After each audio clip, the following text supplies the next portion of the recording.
Hello and welcome dear student. मैं आप लोगों के सामने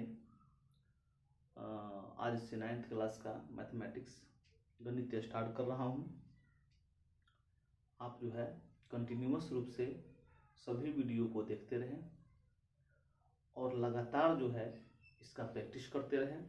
निश्चित रूप से आप पूरी मैथ को आसानी से कंप्लीट कर लेंगे। 1 मिनट भी आप इधर उधर ध्यान न दें, बिल्कुल आपका ध्यान पूरी वीडियो पर होनी चाहिए। पूरी तरह से आप समझें और एकदम आसानी से आप 9th क्लास के मैथ समझ पाएंगे। आप ऐसे समझेंगे कि आसानी से दूसरों को बता भी सकते हैं। सबसे पहले तो हम लोग आज क्लास 9th का मैथ शुरू करने जा रहे हैं। आज से कक्षा 9th का गणित चलेगा। आप जो है 9th क्लास का कोई भी मैथ ले सकते हैं, कोई भी गणित आपके पास हो, बीटीसी हो, भारती भवन हो, स्टूडेंट फ्रंट हो या एनी अदर कोई भी राइटर हो, आप उसको ले लें। आसानी से हम जो थ्योरी पढ़ाते हैं उसको अच्छी तरह से समझिए और उस मैथ को प्रैक्टिस कीजिए। एक भी ऐसा क्वेश्चन नहीं है जो आपसे नहीं बनेगा, आप आसानी से बना लोगे, सभी का सलूशन कर लोगे। यदि किसी प्रकार के कोई भी समस्या होता है किसी भी क्वेश्चन में तो आप कमेंट बॉक्स में जाइए और वहां पर जाके आप क्या कीजिए, कमेंट कीजिए, हम आपका समाधान कर देंगे। वैसे एक भी बिंदु हम आपको नहीं छोड़ेंगे। वैसे आपके प्रैक्टिस के लिए हम जो है भारती भवन का बुक को प्रयोग कर रहे हैं। हम किसी स्पेशल बुक का जो है प्रचार आपको नहीं कर रहे हैं कि फलाने बुक को ही लेना है, आप कोई भी बुक ले सकते हैं। हम जो है भारती भवन के बुक से जो बिंदुएं होंगे उसको उठा के आपको एक्सप्लेन करेंगे। आप अदर भी किताब से कोई भी आपको बिंदु लगेगा तो आप पूछ सकते हैं, कोई भी क्वेश्चन आप बना सकते हैं। तो हम शुरू करते हैं 9th क्लास का मैथमेटिक्स। बिल्कुल आप ध्यान दीजिए, इधर उधर एक सेकंड भी आपका ध्यान नहीं होना चाहिए। सबसे पहले हमारा जो चैप्टर है 9th क्लास का, उसका नाम है, पहला पार्ट का नाम है वास्तविक संख्या। वास्तविक संख्या,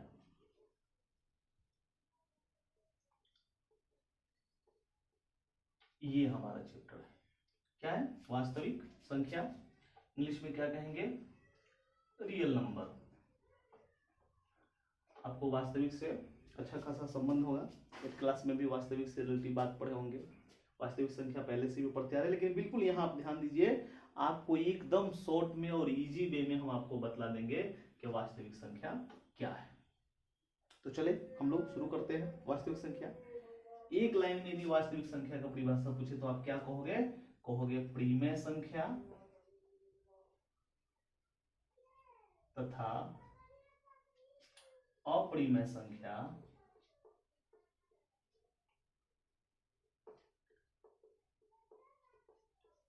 परिमेय संख्या तथा अपरिमेय संख्या के समुच्चय को वास्तविक संख्या कहते हैं।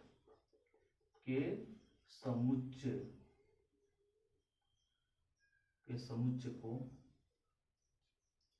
ठीक है ना, समुच्चय को क्या कहते हैं? वास्तविक संख्या। एकदम इजी है, कोई दिक्कत नहीं है, एकदम आसानी से समझिए कि भाई वास्तविक संख्या कुछ नहीं है। इसके संकेत के लिए आर से स्टार्टिंग होता है तो आर ले लीजिएगा। आर क्या है? आर जो है आर मतलब वास्तविक संख्या। वास्तविक संख्या क्या है? एक समुच्चय है। समुच्चय का मतलब क्या होता है? खानदान होता है, परिवार होता है। मतलब समुच्चय का मतलब समूह हो गया, बहुत से चीजों को जो मिला के बनाया जाता है वह समूह होता है। तो आर क्या है? आर का मतलब वास्तविक संख्या क्या होता है? एक समुच्चय होता है, समूह होता है, परिवार। इस परिवार में कितने लोग होते हैं? 2 तरह के लोग रहते हैं, परिमेय संख्या तथा अपरिमेय संख्या। परिमेय संख्या और अपरिमेय संख्या, इस परिवार के 2 सदस्य है। एकदम सिंपल, कोई दिक्कत नहीं है। परिमेय संख्या में क्या क्या है? समुच्चय में, वास्तविक संख्या समुच्चय में क्या है? परिमेय और अपरिमेय। अब सवाल है कि ठीक है, वास्तविक संख्या को तो समझ लिए, लेकिन वास्तविक संख्या अपना कॉन्सेप्ट कहाँ दे दिया? परिमेय संख्या और अपरिमेय संख्या के साथ। इसका मतलब है कि जितने भी परिमेय संख्या होंगे और अपरिमेय संख्या होगा उसको हम सबको एक साथ ले लेंगे तो वो बन जाएगा वास्तविक संख्या। लेकिन अब सवाल है कि परिमेय संख्या क्या है भाई और अपरिमेय संख्या क्या है? तो ये भी आप जो है एकदम आसानी से समझ लेंगे। आज जब परिमेय जान लेंगे, मान लीजिए कि सीधा बात है, अगर कोई कहता है कि राम जो है वो परिमेय है और जो है श्याम जो है वह अपरिमेय है, तो जब परिमेय जान लेंगे तो सीधे लिखेंगे आर इंटू राम और कौन? श्याम। दोनों चलाया। तो परिमेय और अपरिमेय संख्या अब हमको जानना होगा। वास्तविक संख्या परिमेय और अपरिमेय संख्या के समूह को कहेंगे, तब परिमेय और अपरिमेय संख्या हम समझते हैं। तो चलिए सिंपल बात है, परिमेय संख्या ये हम समझेंगे। परिमेय संख्या क्या है, लेकिन ठहरिए, परिमेय संख्या को तो समझेंगे बिल्कुल, लेकिन परिमेय संख्या को समझने से पहले कुछ और चीजें हैं जो आपको जानना जरूरी है, क्योंकि उसको जाने बगैर आप परिमेय संख्या को नहीं जान सकते हैं। तो क्या है वो? परिमेय संख्या को जानने से पहले आपको जानना होगा पूर्णांक के बारे में। ठीक है, किसके बारे में जानना होगा? पूर्णांक के बारे में। फिर यहाँ ठहरिए, पूर्णांक जो है एक पूर्णांक नहीं है जो आप केवल पूर्णांक के बारे में जान लिए काम चल गया। पूर्णांक के भी खंड है, 3 प्रकार होते हैं पूर्णांक। एक धनात्मक पूर्णांक होता है, एक ऋणात्मक पूर्णांक होता है, और एक शून्य पूर्णांक होता है। तो इसका मतलब यह हुआ कि वास्तविक संख्या सिंपल, परिमेय और अपरिमेय, लेकिन परिमेय और अपरिमेय इसको जानना है। तो परिमेय संख्या या अपरिमेय संख्या दोनों को जानने के लिए हमको क्या जानना है? पहले हमको जानना होगा पूर्णांक के बारे में। पूर्णांक के बारे में जानेंगे तभी परिमेय अपरिमेय के बारे में हम जानेंगे। लेकिन पूर्णांक के बारे में भी जानने से पहले कुछ कंसेप्ट आपको चाहिए। पूर्णांक ऐसे आपको समझ में नहीं आएगा। पूर्णांक को जानने से पहले आपको जानना होगा भाज्य और अभाज्य संख्या के बारे में। और भाज्य और अभाज्य आपको यूं ही समझ में नहीं आएगा, क्योंकि भाज्य और अभाज्य संख्या को जानने से पहले आपको जानना होगा सम और विषम संख्या के बारे में।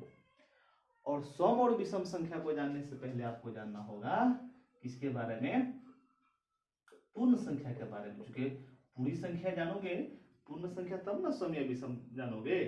आप पूर्ण संख्या को जानने से पहले आपको जानना होगा प्राकृत संख्या के बारे में।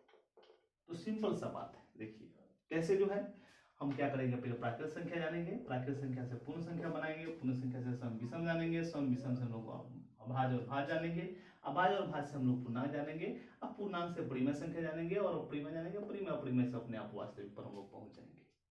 तो सिंपल बात है, एकदम आसानी है, कोई दिक्कत नहीं है।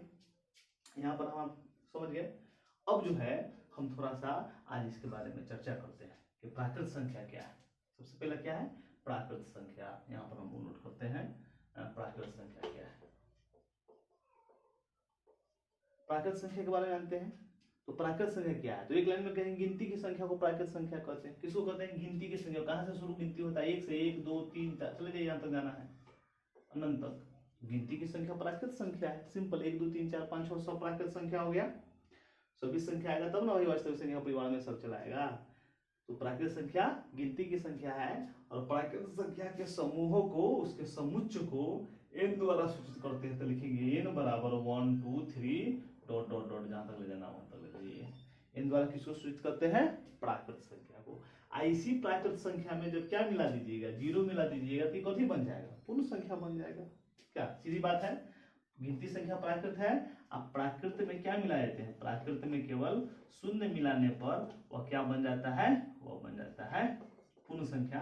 यानी पूर्ण संख्या जो W होगा, पूर्ण संख्या जो समुच्चय होगा, इससे खंडांक में 0 1 2 3 4 डॉट डॉट डॉट कहां तक होगा? अनंत तक होगा। एक लाइन में हम लोग दो जान गए, प्राकृत संख्या क्या, पूर्ण संख्या क्या है। प्राकृत संख्या और पूर्ण संख्या समझ गए। दूसरा है प्राकृत। पूर्ण में हमको लगता है कोई दिक्कत नहीं, गिनती की संख्या प्राकृत है, गिनती की संख्या में 0 मिला दीजिए, पूर्ण हो जाएगा।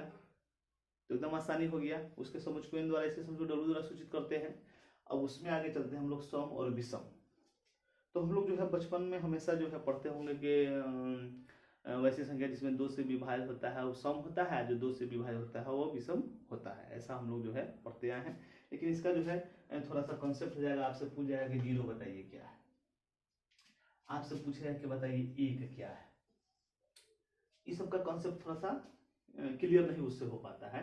तो हम लोग जो है प्राकृत या सम या विषम संख्या जानना है तो हम लोग 2 से विभाज्य वाला नहीं पढ़ेंगे। हम लोग पढ़ेंगे क्या कि सम संख्या जो होता है, सम संख्या इसका एक व्यापक रूप होता है, ये एक रूप में रहता है। अब विषम संख्या जो होता है इसका भी एक रूप होता है। तो दोनों का व्यापक रूप, इसका व्यापक रूप है 2n, इसका व्यापक रूप क्या है? 2n + 1। ठीक है ना। सीधे हम कहेंगे सम संख्या का व्यापक रूप 2n है, विषम संख्या का 2n प्लस कितना है 1 है। तो इसमें n क्या है भाई, ये जो n के बारे में पूछे n क्या है, तो n यही पूर्ण संख्या है। देखिए हम आपको पहले कहे थे कि सम विषम को जानने के लिए आपको प्राकृत और पूर्ण जानना होगा। तो पूर्ण अगर आप नहीं जाने रहते तो सम विषम नहीं जानते, आप पूर्ण तभी आप जानिएगा जब प्राकृत जानिएगा, इसलिए प्राकृत से हमको शुरू करना पड़ा है। तो n बराबर क्या है, प्राकृत पूर्ण संख्या है, मतलब क्या है 0 1 2 3 4 5 कुछ भी ले सकते हैं, कोई दिक्कत नहीं। तो किसको मिटाते हैं,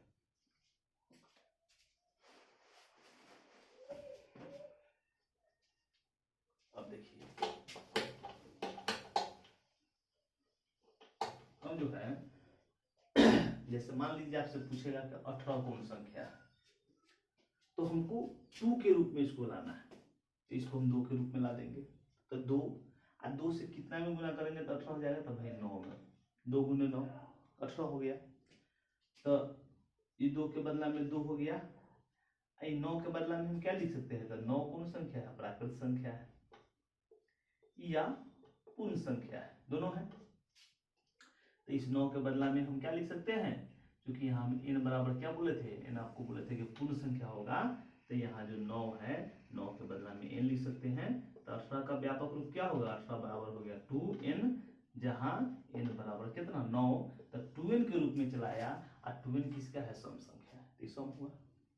फिर लेते कोई भी लीजिए, हम लेते हैं 27, तो 2 गुने 13 26 हुआ, अब प्लस इसमें 1 हो गया, तब ना 27। तो 2 का 2 13 है, 13 तो पूर्ण संख्या में आ जाएगा, तो इसके लिए n अब प्लस 1, इसका व्यापक रूप कैसा हो गया 2n प्लस 1 जैसा हो गया, तो कौन संख्या हो गया, विषम हो गया। आज हम आपको प्राकृत संख्या, सम संख्या, विषम संख्या, पूर्ण संख्या पढ़ाए हैं। इसको आप पढ़िए, आपको समझ में आया कि नहीं आया, इसे रिलेटिव आप कमेंट्स कीजिए, तब हम आपके लिए अगला वीडियो बनाएंगे, आगे बढ़ाएंगे। धन्यवाद।